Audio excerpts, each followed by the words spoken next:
Welcome back. You're watching Mirror Live with me, Griha. Now let's shift focus to Sri Lanka. Five-time former Prime Minister Ranil Wickremesinghe has been sworn in as the new Prime Minister of Sri Lanka. Now, to take over the post that has formerly been held by President Gotabaya Rajapaksa's brother, Mahinda Rajapaksa, who in fact quit on Monday amid violent protests in Colombo. Now, the high chair has been taken on by Ranil Wickremesinghe. The 70-year-old Prime Minister has issued an appeal calling for financial aid from foreign allies. In fact, Wickremesinghe has been tasked with steering Sri Lanka out of its worst economic crisis and also quelling public anger on the streets. My colleague Padma Rao now joins me live on the broadcast from Colombo. Padma, now we have a new Prime Minister that has been sworn in for, the island nation of Sri Lanka. However, what happens to the clarion call that has been started by a lot of protesters, because Sri Lanka had seen violent protests, only 3 days back, after which there was almost a state of emergency. There was curfew that was imposed. Now, what is the situation like on the ground? And is there some sense of respite now that there is a new Prime Minister, or the situation remains the same?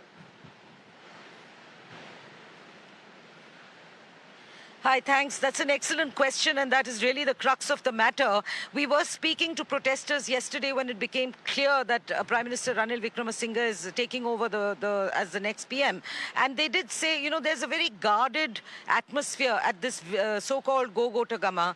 They want to give, on the one hand, the new government a chance because they're aware that unless there is a Prime Minister in place, they will not be able to continue talks with the IMF, which are absolutely crucial right now to solve the actual problems on the ground for average Sri Lankans. At the same time, they are also saying that, look, this is PM Ranil Wickremesinghe has only one seat, and that too is a nominated seat in Parliament.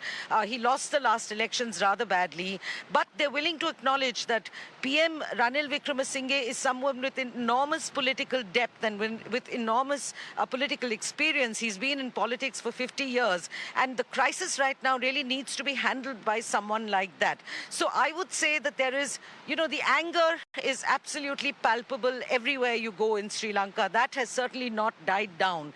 But the one thing is that people on the streets are trying to be mature.